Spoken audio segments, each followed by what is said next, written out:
করলাম আজকে যে আমরা যখন তোর হয়েছি এটা কিন্তু একটা মহৎ উদ্দেশ্য। আমরা শুধু এটা না করে করেছি উদ্দেশ্যটা তো আমাদের মহৎ, কারণ আমরা একটা জেহাদের ইয়ে করছি, জেহাদের মাদকের বিরুদ্ধে।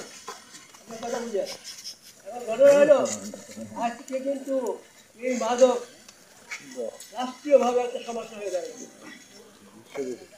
এখানে এই সমস্যাটা একে আমাদের উত্তর জেলায় আছে। কয়েক বছর আগে পশ্চিমবঙ্গের দক্ষিণ ছিল খেলার কথা বাস্তবে আমরা কিন্তু এখন বয়স করে গেছি, আমরা এখনো যুবক করি, আমরাও ঘুরছি, কেনা চুরি করতেছে, কেনা মেয়ে মানুষ ধরে আমরাও এগুলো খুব জানতো, কিন্তু আজকে দাঁড়িয়ে জানো। কিন্তু আমার দুঃখ লাগে কিছু বাজারি বয়সের ছেলেরা এরা বন্ধু বলে, বন্ধু আমাদের ছিল বন্ধুরা, এরা বন্ধু বন্ধু, এরা সমাজের বন্ধু। এরা মাদক সভা করার জন্য অভয়ার কেন্দ্র, যেটা ব্যবসার কেন্দ্র বলে যুক্ত মিলে কথা, লজ্জাস্কর কথা। আমাদের এখানে একটি মাথা নিচে থাকছে, আর এখানে শোনা যায় আমার বাড়ির সামনে বলে আমাদের বাড়ি অঞ্চলে বলছে মাথা নিচু করে চা বাড়ি যত গুন্ডা বাড়ে মাথা নিচু করে থাকছে বিদ্যুৎ প্রিয় ছেলে, আর এখন বলে আমার বাড়ি করে অভয়ার কেন্দ্র বন্ধু বান্ধব আসে, বন্ধু আসে না, বন্ধু আসে, শয়তান আসে, শয়তান দিয়ে না। আর আমাদের এলাকার যুব সমাজ এখানে আসো, তোমরা এর মধ্যে জড়িত থাকতে পারো, বুঝলে যাও, এটা আমরা কোনোদিন সহ্য করবো না। কঠোর বার্তা এখানে কঠোর বার্তা, এটা এখানে সমাজ আছে, আইন আছে, আমরা এখন ওই হয় নাই, দুর্বল হয় নাই, নাকি বলেন আপনারা? আমাদের কথা হলো আমরা এর পক্ষে জোরালো আছি, আমরা আরে পুরোভাবে সাথ নাই, যত বড় রাস্তা হোক, যত বড় শিয়ানা হোক, রেহাই পাবে না।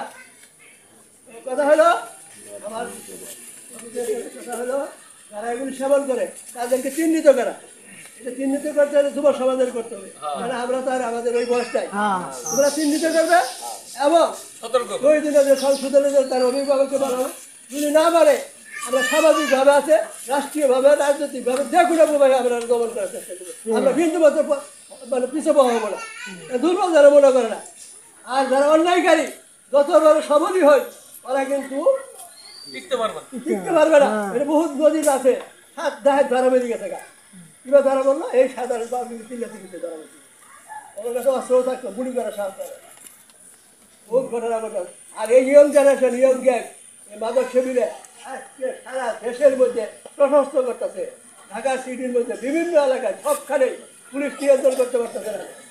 তাহলে এটি নিয়ন্ত্রণ আমাদের সামাজিকভাবে করতে হবে। এই সমাজে আমরা সবাই আপনারা একমত আছেন তো? আমার ছেলে করে, আমি আমার ছেলের পক্ষে, এই মনোভাব সেখানে থাকছে না, আমার ভাতিজা করে, আমি ভাতিজার পক্ষে, সমাজের পক্ষে, আমার পক্ষে, ন্যায়ের পক্ষে থাকছে না। তাহলে আমি উদ্যুক্ত হয়ে আসো, আমি তাদের সাধুবাদ জানাই। যদি কারো সন্তান যারা খাস ওরা সাবধান হয়ে যাও, এবং এলাকায় কোনো কষ্ট নেই, ওই যে বাড়িতে খাবো, বাড়িতেও খাওয়া কষ্ট নেই, বাড়িতে খাবো, ওই বাড়িতে খাবো, আমি ওদের আলু জ্বলতেই থাকবো, আগুন ঘরের ভিতরে রাখা যাবে না, আগুন নিজেই ঘুমাইতে হবে, তাহলে আগুন আমার ঘরে লাগবে সারা বাড়ি, সারা বাড়ি, তাহলে কোনো খাওয়া নাই, কোনো সাথ নাই, সরকার বলছে তোমার ঘরে বসে খাবার,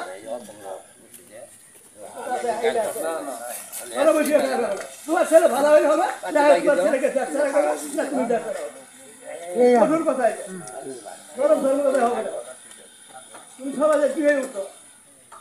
তাহলে আমি যে কথাগুলো বলতেছি, আপনারা যারা আছো, যুব সমাজ যারা আছো, কঠোরভাবে থাকতে ইনশাআল্লাহ আমরা তোমাদের সকলে আমরা সবাই আছি,